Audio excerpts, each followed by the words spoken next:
it's time to start this interesting session with Nabil. Nabil is a real expert in innovation in many different aspects, same as innovation leader and corporate executive, as also like a startup advisor and investor and consultant and speaker. He's working in DHL, Vice President of Global E-Commerce. And well, this session will be very interesting about the approach they have followed that, turning the COVID into an opportunity. And please, Nabil. Yes, thank you, Julio. Hi, everybody. It's a pleasure to be here. And actually, I think it's a very exciting time as well. So what I wanted to share with you is a bit of perspective coming from the supply chain and logistic industry. We actually are in an industry where we have kept going. Actually, we never stopped. So I'm going to share with you a bit of the perspective we see across that industry, but also giving a broader perspective of what we see in the market, because we work with primarily Fortune 500s and a very diverse group of customers that gives us a perspective on what is happening in the companies across the globe and also across the different sectors.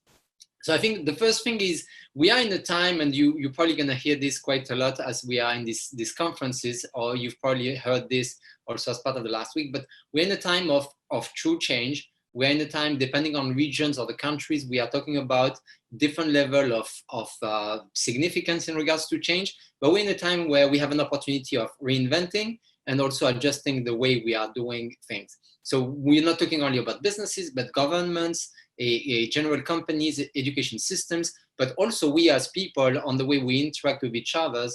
We have a time of change and a time of adaptation. I think it's very important to look at this. And when we think at some of the things we've seen, how do we evolve the education system? How do we evolve the way we communicate? Do we really need to travel all across the globe for a single meeting? How do we work? Do we really need to be in the same office all together every day? How do we manage travel? Again, especially business-wise, is this really a must, the way we have got used to do things? And also a big one that is really the one that I'm deeply involved in is how do we buy? What do we buy and how do we buy things? And generally speaking, the topic of how do we live as society and people across the globe. A lot of the conversations I'm having today in terms of innovation and in terms of engagements with customers are around winning the recovery. What does it mean?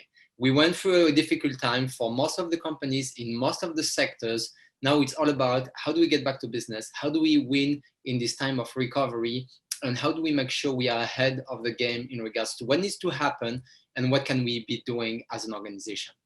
We've went through an era where things that were impossible became possible. I mean, shutting down government, shutting down regions, country, borders. I think many of the things we've seen, locking down people for weeks, were things that we could not think of just a couple of months ago. Now they became a reality, and they're probably going to also change our mind in the longer term. A couple of things that were said, I think that were really interesting. The CEO of Marriott talked about a crisis that was worse than 9/11 and the recession of 2008 combined.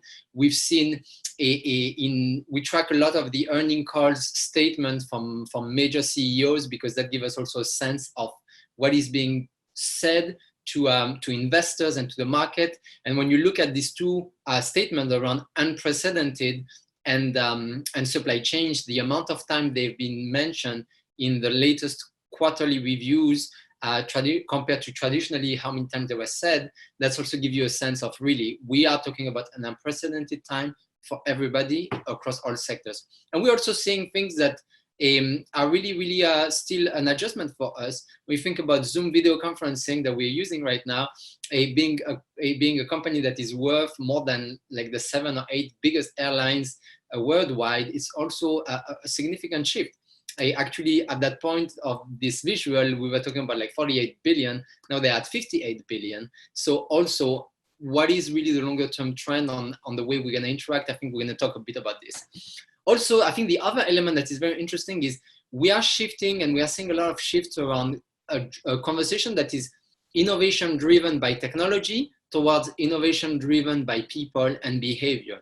I think it's a key component. We oftentimes start with technology when we talk about new ideas, new concepts, new business model, and now we're really talking about people. And if you look at some of the key data, especially around e-commerce and online sales, is the behavior towards the physical world.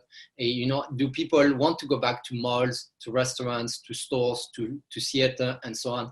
So a recent study, just beginning of May, showed that actually there's a really large a part of the population, this is states that is based on the US, beginning of May, that doesn't want to go back still to like large retail stores or malls because of the concern around COVID, not so much about restrictions or anything else, but you still see like more or less like almost 50% of the population that doesn't want to return to the physical stores and so on. So of course, this is still relatively new, but how long is this gonna last and how much this is gonna evolve in people's mind and change their behavior for good?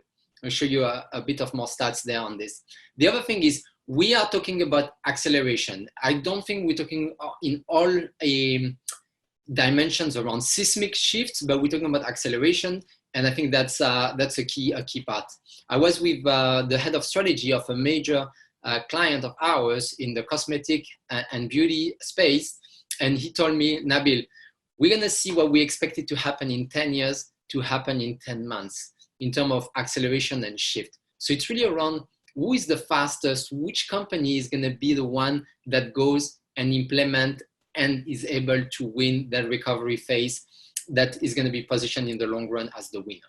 And I think a key point of all these elements is with all this noise, all this media coverage, all these things that are happening, all these conversations, side conversations, so on, the key question is how do we focus on the right opportunities?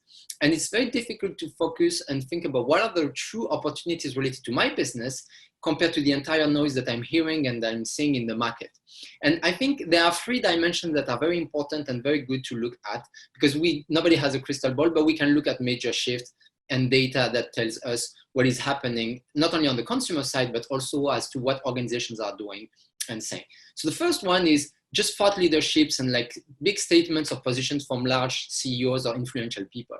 The CEO of Coca-Cola said that we're gonna see seismic changes due to this situation and the pandemic, and especially around e-commerce and online sales. Definitely not a small statement, key to consider. Second thing is major investments that are being done by large organizations. Warren Buffett, which is the most successful and probably the most famous investor worldwide, decided to remove and withdraw all the investment that they had in airlines, $4 billion that they removed entirely at once, because they think that the airline industry and the impact that we're going to see is going to be way longer, and the road to recovery in that space is going to be way longer. So that's, I think, a good also indication to take into consideration. And I think the third one that is very important for us to look at when we think about like how do we reinvent, what do we do, is strategic shifts from large organizations. And when you think about this, an announcement from PepsiCo, which is a company that traditionally go through distributor channels, now going directly to consumers, selling directly online. An announcement from Facebook or from Google Shopping that is going into e-commerce space. Announcements such as also the announcements from Google, Facebook around their video conferencing solutions.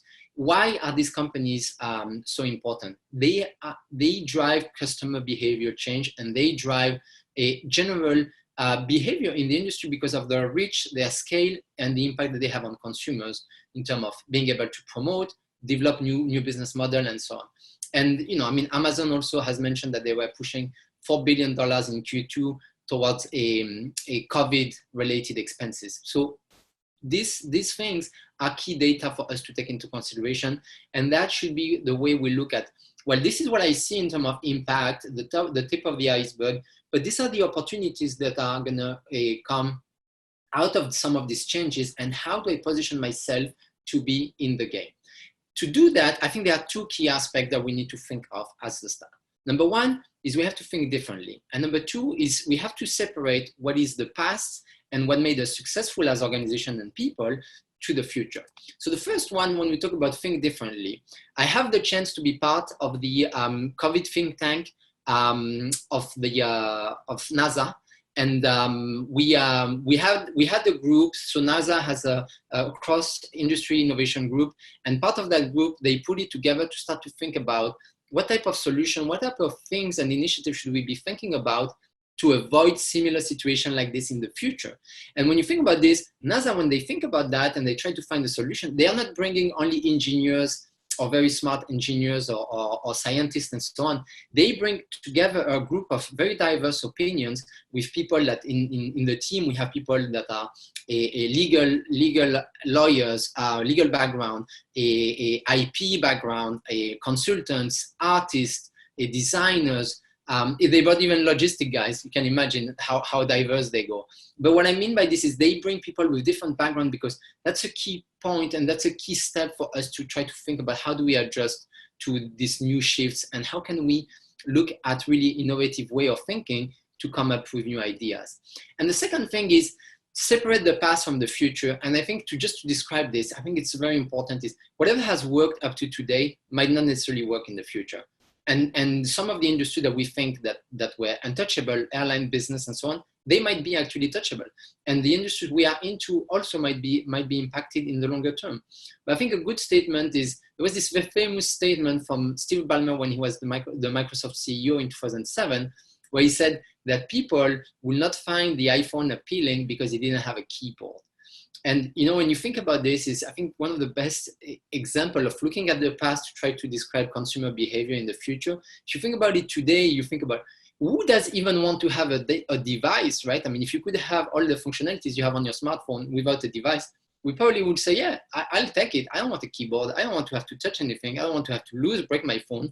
So these are things that we have to think about and really try to leave the past behind and really look at consumer behavior shift and how do we adjust to that. So to make this simple, I'll speak about the COVID20 methodology, but it's really around consumer values, innovation, and doing it, and the topic of execution. The first point around consumer is social distancing is not customer distancing. And we've seen a lot of organizations and a lot of talk around inward focus, trying to figure out within our organization, what should we do? But really, we should be going out, speaking to customers, engaging with customers, seeing what they are doing, what they are thinking of, what are their concerns, and really interacting. And some of the interesting stats that we can look at also in terms of customers' behavior, our customers, your customers, is what are they doing, right? So for example, download of applications. So this gives you a very interesting view globally of what is happening in terms of download. And you see obviously video chat, online conferencing being at the top in terms of explosion of downloads and active users. Online shopping also will not come as a surprise. Social media, healthcare, media and entertainment like gaming and so on. But these are the things that are happening. And these are like the data overall that we should be looking at to try to define where do we go from there. The other thing that is very important, I think, is to look at the evolution of the behavior, because the behavior might have been such at the beginning, but it's changing through time. And I took this statistic because it's very close to my heart on what I do around e-commerce. But when you look at the reason why people are buying more online, this is recent stat in Germany, for example, you see the evolution from the top reason being to avoid meeting people in stores as one of the critical reasons, as to now being the fact that it's most convenient to shop online, and that being the primary reason. So when you think about this, you have to really adapt as to what you're going to do around that. The second thing is values. So values are key in crisis time, because this type of decisions that are being taken by organizations around layoff, retaining workforce, helping out, taking initiatives to support the society are key in terms of brand building, but also longer term impact as an organization and how we are perceived. So if we think about this, we've seen a lot of companies doing activities and going above and beyond their traditional activities to actually help in this time of pandemic. And I think we need to see this more and more also moving forward. And we've seen like companies like Nike building face shield, Michelin building face masks, or BMW, Bacardi doing hand sanitizers, Dyson doing ventilators. So I think we're seeing like a lot of organizations going beyond their traditional core, and that's going to be very important in terms of like long-term perception and also how we actually translate values of an organization into the real world. We also, as DHL, we've done multiple activities and multiple initiatives, working with like healthcare systems, working with health government to not only provide logistic solutions in the needs, but also offer, you know, some of the skills we have, like customer call centers to the government of Singapore, as an example, or also provide deliveries of meal kits in some areas where people were in need. So that's, I think, very important, as well as supporting, obviously, new ways of doing logistics because of the problems we had in terms of capacity, especially outbound of China. And we had to think really differently around how do we move that freight, and using passenger aircraft as an example was one of the ideas that came back. The following element is the I is around innovation. And here I think it's very important to think about this as maybe also a bit of a different way of interacting in collaboration compared to the traditional way we were thinking. I think it's very critical to look at whether we have a competitive advantage as an organization, as people, as institution, to go and focus on terms of innovation there and bring the right partners to help us maybe to execute something. A concrete example on our side is in the time of COVID or in the time of post-COVID, we know that people want less human interaction in deliveries. So, you know, it's quite interesting because even Apple now, they talk about no contact delivery in their value proposition in their website and in their communication with customers. So it's already super high in top of mind of people. So then we see solutions like we have as pick up and drop off location being a huge value today in terms of facilitating that, giving that to customers and people so they don't have to have that physical interaction with someone else. And we see this across multiple types of solutions, like delivery robots, like drones. And I know we've been talking about delivery robots and drones for many years, but before there was not really an incentive to push for this type of innovation. Now we do see an incentive from government, from people behavior. And if you look at, for example, Wing, which is the company that belongs to the Alphabet group, that is probably the most advanced in drone delivery, they've seen their number of new customers increase by 350%, and they've doubled their number of deliveries month to month since the pandemic started. So it's taking traction. And then we see also organizations that are going out of their comfort zones also. We've never seen these two logos cooperating on anything, but Google and Apple cooperating for contact tracing. That's something big. Also in the life science space, Sanofi and GSK joining forces for the good cause. Also quite not a standard way of trying to innovate and do things differently. But also Medtronic, that is opening their specs of ventilators to the market to be able, a key competitive advantage of IP that is being shared for organizations to be able to reproduce a ventilator. So I think a lot of thought process there around things that are being done differently. And, you know, not only like major innovation, but I like this example of like something also very small and genius in my opinion is, you know, you have this small theater in the US that cannot receive people, so they convert the parking lot in an outdoor cinema, and then they sell out on the first day, and then they transform the business very quickly. So it's not only about major innovation, but it's also like small changes and small thinking process around how do we make this, how do we leverage what we have to do it faster and easier, and that creates value based on the current needs. The topic of execution, I think, is also obviously a very important, and probably we'll have a lot of questions on this. I think that's really the kind of key takeaways. We have to move the topic of innovation from incubation innovation to platform of innovation. And what it means is we are looking at, oftentimes in many organizations, as pushing innovation through the core business and trying to improve through technology or through business model and so on what is in place. I think we have to look at it as a way more agile way and create entities that will help you to create a competitive, using the competitive advantage that you have currently within your core, use that competitive advantage to create different entities to create new products, new solutions, to go and explore new spaces so that you can go and then you can really create something on a way more agile manner that will bring, you know, value to your customers and also into this new normal. I would like to finish with this story. I'm one of the mentors of this company, which is a Spanish company called ASTI. It's a robotic company that is a 30 plus year old robotic company, and they are very strong in the automotive sector. As you can imagine, after the crisis, and when the crisis hit and all the manufacturing sites start to be impacted, the automotive industry is going to be one of the most impacted industries. So what they did is they started to look at how do they leverage their competitive advantage of knowledge in robotic and expertise, and how do they look at partners to look at what is going to be a big need. And the big need today is disinfection of public spaces. So they partnered with a company called Bulls Lighting. And basically, the robot you see in the middle, the Zenzoe robot, it's a robot that does a automated. It's an AGV, autonomous robot that will be able to disinfect using lighting to disinfect areas in hospitals or in schools or in public spaces. So they went and they basically went outside completely of their traditional industry, but based on the need, based on the value that they wanted to do something that's going to be impactful for the society. They innovated. They didn't have the full technology, but they went and they partnered, and they did it in a 4 weeks time frame from idea to launching the product, also in an extremely accelerated time. I think we are going to close this session in terms of like presentation and jump into the Q&A with this statement. It is not the strongest of the species that survive, but the most adaptable. I think there has never been a time where this is more true. We were talking already about seismic changes and constant evolution before the pandemic. This has created even more accelerated change. I think it's a very exciting time.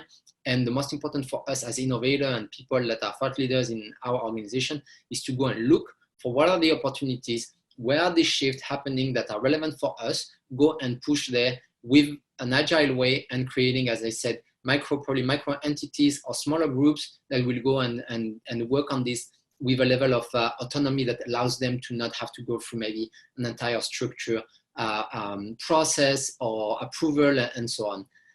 With that, the future is now, and looking forward to have a couple of Q&As for the time we have. Julio, very good. Very good. Thank you very much, Nabil. We have here a question. Who owns the innovation when it is platform innovation? So a very good question. So the way we have it and the way it's set up is I like to think about it as a body, brain and muscle. So we have a brain, which is basically, we have 3 innovation centers who are people dedicated at the thinking process of the innovation roadmap. What are the use case? What are the new technology? What are the new consumer behavior? So they're really the thinking. And then we have innovation teams within the business that are the ones that are going. Once we have a technology that is proven and that we know that it's going to be valuable for our business after the POC, then that business team, innovation business team, go and execute it. So it is a combination of the two. And I don't think there is like a single model that is the perfect one, but we have created legal entity within the business, and we have created different model. I would say, some that are completely independent, some that belong to a region or country. So you have a bit of different models there. We have also a question about current examples of platform innovation. Yeah, so I think, when I think about this, if you think about like, actually, it's not even like a current example, but if you think about like a business like Uber, so Uber, they started their business with passenger transit, right?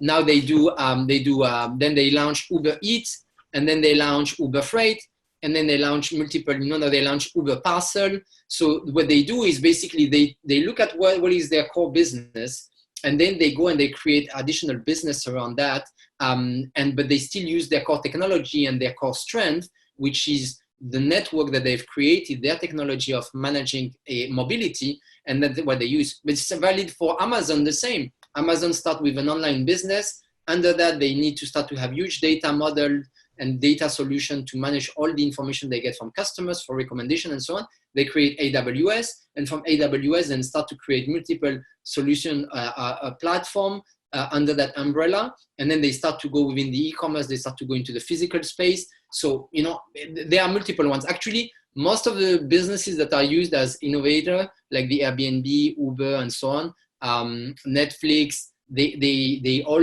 use that model of platform, and they use that model of inception, which I think the model of inception is also a very interesting one. Is I create innovation under my core competitive advantage, but it's an entirely new business. It is not the same business. I'm not targeting the same customers.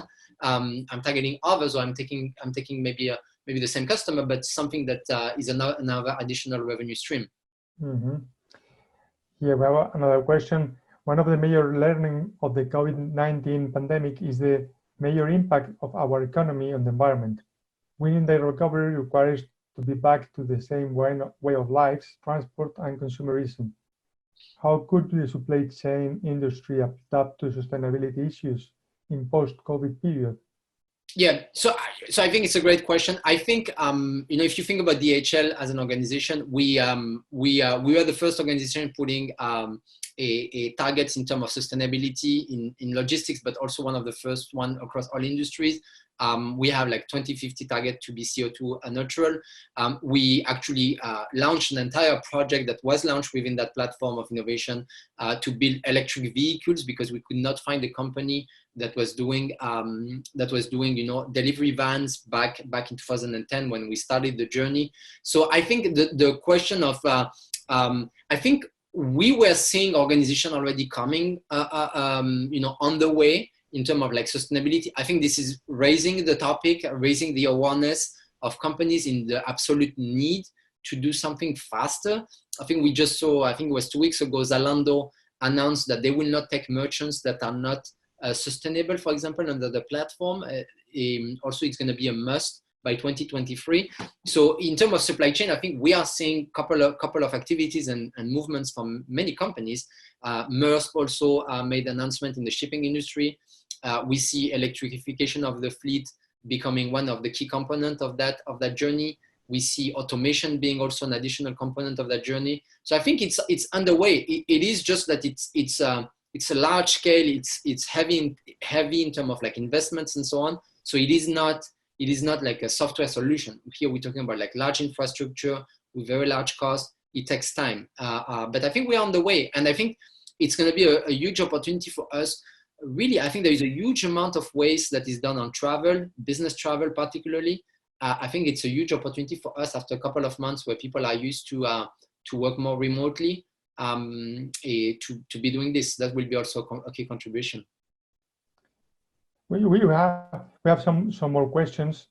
There is one which is very specific for you.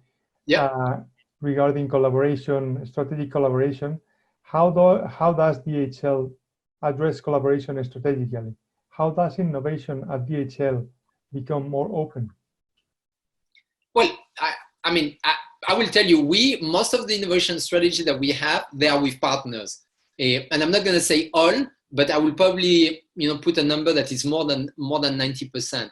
And what I mean is we work with partners across a lot of the technology landscape, across a lot of the way we manage network in terms of like transport facilities, airline movements, even the delivery fleets and so on. In many places, it's with partners. So I'm not sure. I think that person has a specific need or maybe experience, but I would think that we are looking at like partnerships being a big part of the way we develop innovation. We don't, some companies believe in either buying technology or owning it and developing it in-house. I don't think that we, generally speaking, as an organization, are looking at that. We are looking at like strategic partners, which are the best in class in what they do. And then we partner with this type of companies to make sure we have the best of the best in each category. Very good. Do we have some more questions? Let's try to make you two of them at least to finish on time. One of them is, do you think that M&A belongs to the past when we observe that corporates like Sanofi and GSK are collaborating? Yeah, no, I don't think it's going to be a thing of the past. I think to me, when we see this type of cooperation, I think these are from the, I mean, M&A, large M&As are driven by investors, right? I mean, they are primarily driven by financial and capital market, not by the innovation teams of companies.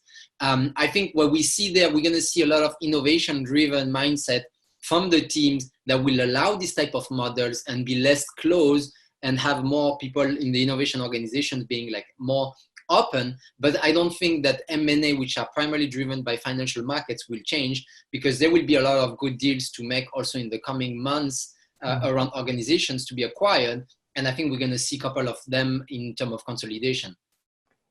One more, how do you think of the use of IPR in platform innovation?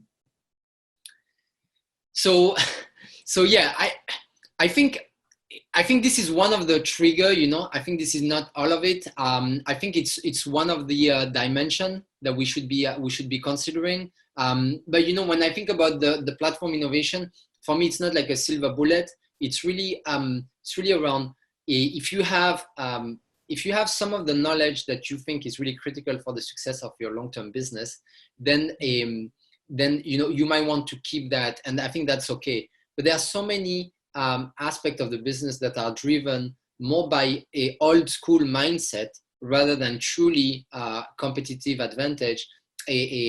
That, you know, that it's more like people say, well, we're not going to cooperate with this company, and you say why, and the answer is because they are a competitor. And so why and why not? Okay, they are a competitor, but they are a competitor in one space, in one market. What about the rest? What about if we can go and we can move? And we actually saw a lot of examples, right? We saw BMW and Mercedes-Benz competing around, you know, mobility as well. I mean, we are seeing this just, I think, to a bigger extent. I think IPR is part of it, but it's not only one dimension. Well, we are on time. Thank you very much, Nabil. It was really inspiring, your presentation and all the examples you brought here. Thank you very much, all of you, for your participation. Thank you for the participation. And yeah, please connect if you want. I have a weekly news later also that I send on everything new commerce and e-commerce. So if you're interested, just reach out to me on LinkedIn. I'll be certainly happy to add you on that and to keep the conversation going. Thank you, Julio. Thank you, everybody. And your video channel in YouTube also very interesting. Yes, thank you. All right, continue enjoying the conference. Great. Thank you very much. Thank you.